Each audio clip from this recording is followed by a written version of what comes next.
बेले बेले छोट छोट जिनस आमको बहुत खुशी दे दी थाए। जय जगन्नाथ राधा राधा सांगा माने मु रिंकी आपण मानको स्वागत करूछु मो नुआ दिन आ नुआ ब्लॉग को। आज सकाळु आसी देखे त आज आम गाँर पाग किछि एमती थिला ना खरा ना वर्षा। तापर मु आसी जाइतिले चढ़ई मानको खाइबाको देबाको एमानको आसी खाइबाको देबार गोटे अलग प्रकार खुशी मनको आसी जाई थाए। बहुत शांति मध्य लागि थाए। एमानको खाइबाको देई सारिबा परे मु गाधेई की रेडी हे जाइतिली। बाबा और बोंको पई प्रथमे चाह कर देइतिली। आजिर ब्रेकफास्ट रे बनै देइतिली भेजिटेबल उपमा घरे बीट गाजर आ पोटल थिला ताकू नै भेजिटेबल उपमा बनै देइतिली। एपट साइड रे मु खीर को फुटिया पई छाड़ देइतिली। भेजिटेबल उपमा सहित खीर मध्ये फुटी रेडी हे जाइतिला। परिबाको किछ समय छाड़ देइतिली सिजिबा पई। सिजि गला पर सेतरे सुजी आ अल्प सिमेई मिसेई की उपमा प्रस्तुत कर देइतिली।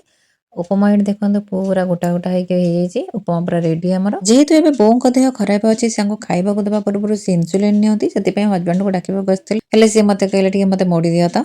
तापर मु मोर स्वामी सेवारे लागि जाइतिली। टिके मोडी सरला परे मोडा तांको काटिलानी। जेहेतु काली टिके अधिक काम होइतला सेति पई तांको गोड़ बहुत जोरे पेन होतला। मो मोडा तांको काटिलानी। पुणी मसाजर आनी तादरे मसाज कर देइतिली। मसाजरटा मो पई का ऑर्डर करतिली काइना मो गोड़टा अधिका बिंधा हुए किंतु मसाजर आसला पर मो हस्बैंड को देह मुंड अधिका बिंधा हो जे तांको ही बेसी मसाज करियो पड़ुची। एबे मसाजर आसला पर मते टिके कम मोडीबाको पड़ुची। जेतेबेले मो हस्बैंड को कहिली जे जाओ बो को इंसुलिन दबा मु खाइबाको देबी 6:30 त बाजी बो कोन एते जल्दी खाए। एक्चुअली हमर 6:30 रे आज घंटार बैटरी सरी जाइतिला आ सेतेबेलू अलरेडी 9:30 बाजिला। तेले हस्बैंड को कहले 9:30 बाजिलानी 6:30 बाजिनी तमे उठेकी जाओ इंसुलिन दबो। इंसुलिन दे सारा पर मु टिके खाइबाको देबी। तापर मु आसीतिली परिबा कटिया पई लंच पई का एपटे डालमा सेपटे भात बसई देइतिली। जेहेतु आज गुरुवार थिला सेथि पई का आज सादा बिना प्याज रसुन रोसी होतिला। एमतिरे भी मु वेजिटेरियन मते आइंस करिबाको भी भल लागेनी। ससुरंगो भी आइंस खाइबाको भल लागेनी। जेतेबेले हस्बैंड खाइबाको कहंती से बाहर फीस्ट करिके संग साथी रे खाइ देके आसंती। सेपटे मोर भात पानी टिके टिके ताती ताती आसुतला सेतरे लुण आ टिके तेल पकई देइतिली। एपटे डालमा रे हळदी गुंड आ लुण टिके पकई देके एपटे डालमा बसई देइतिली। भावितिली आज गोटे बढ़िया डालमा करदेबी अरुआ भात को बढ़िया डालमा सेटा तो समस्त फेवरेट थाए। अरुआ भात डालमा मते आ मो सासु को बहुत भल लागे। गुरुवार दिनटा सेते मते बहुत भल लागे काहे ना गोटे दिन ही हमर डालमा हुए आ बाकी सब दिन मसला तरकारी भजा ए टाइप रे रोसी होइताए। तापर मु टिके अदा छेचा पकई देइतिली। सेपटे पानी गरम हेतला तरे चावल पकई देइतिली। भात एवं डाली के छाड़ देइतिली फुटिया पेंका। आज मो हाथ टिके फुटका हे गला कारण से जो मझिरे गिन्नाटा आपण देखुचंती से गिन्नाटा मु थोई थाए अग्नि देवता को भोग लगबे पई। आगुर तो गैस नथिला जेतेबेले जेजेमा हारिका रोसई करथले सेतेबेले चुली रे ही रोसई करथले आ जहा रोसई करथले ताको चुली रे ही पकोथले कारण अग्नि देवता को प्रथमे दिया जाए एटा मु सुनिथिली छोट बळटारो। तापर मु सेटा गैस रे रोसई करबा परठार मु मोर साइड रे थोई दिए जेतेबेले रोसई सर जाए सेतरे सब थोई दे के तादरे टिके पानी छोड़ी दे गैस ऊपर।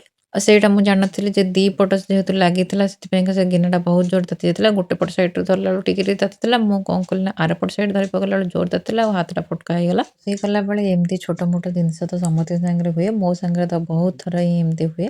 डालमा सिझी रेडी हे जाइछि केवल छुंक लागिबो। तापर बाबा आसीथिले चाह पुणी पीवा पई तांको चाह करी टिके दे देतिली।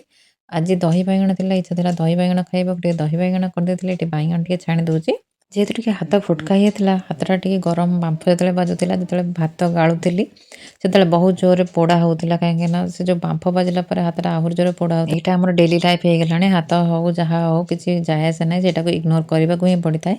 तापर मु आसीथिली डालमा छुंक करबा को डालमा टिके जीरा सोरिष आ टिके पंचफुटन टे पकई देतिली।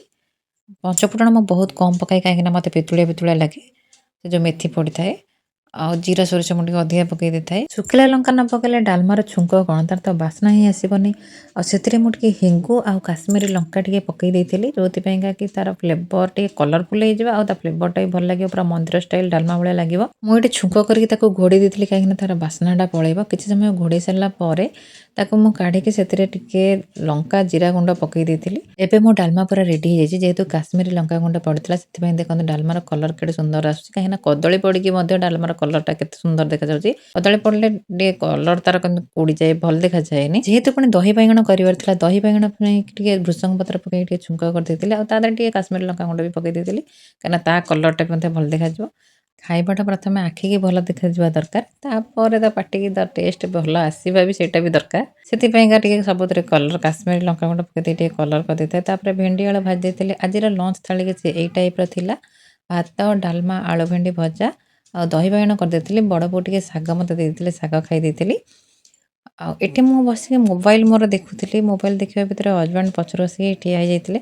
मु भाबथिले जे एमते ठिया आइछन मु ताको एमते चाहू जे हां नॉर्मल एमते से ठिया आइछन बोली ଦେଖିଲା ବେଳକୁ ସେ ମୋ ପାଇଁ ଗୋଟେ ଆଇସ୍କ୍ରିମ୍ ଆଣିକି ଆସିଥିଲେ।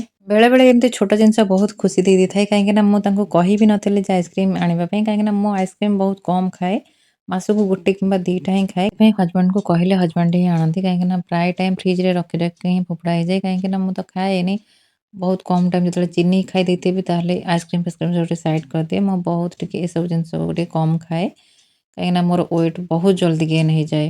ମୁଁ ଯଦି ଅଇଁଠା କରିଦିଏ ତ ହଜବେଣ୍ଡକୁ ସେଇଟା ଦିଏନି, ସେଥିପାଇଁ ହଜବେଣ୍ଡକୁ ଫାଷ୍ଟ ଦେଇ ଦେଇଥିଲି, ତାପରେ ମୁଁ ମୋର ଆଇସ୍କ୍ରିମ୍ ଖାଇଥିଲି। ଯେହେତୁ ଆଜି ହଜବେଣ୍ଡ ସନ୍ଧ୍ୟାବେଳେ ପାଖରେ ଥିଲେ, ତାଙ୍କ ସାଙ୍ଗରେ ଟିକେ ଟାଇମ୍ ସ୍ପେଣ୍ଡ କରିଦେଇଥିଲି। ତାପରେ ସେ ଛକକୁ ପଳେଇଥିଲେ। ମୁଁ ପୁଣି ମୋ କାମ ଷ୍ଟାର୍ଟ କରିଦେଇଥିଲି। କାଲି ପାଇଁକା ମୁଁ ବ୍ୟାଟର ରେଡ଼ି କରିଦେଇଥିଲି, କାହିଁକିନା କାଲି ସକାଳୁ ଟିକେ ପିଠା କରିବାର ଥିଲା। ଆଜିର ଦିନ ତ ମୋର ଏମିତି କଟିଥିଲା। ଆପଣଙ୍କ ଦିନ କେମିତି କଟିଲା କମେଣ୍ଟ ମାଧ୍ୟମରେ ନିହାତି ଜଣାନ୍ତୁ। ପୁଣି ଦେଖା ହବ ନେକ୍ସଟ ବ୍ଲଗରେ।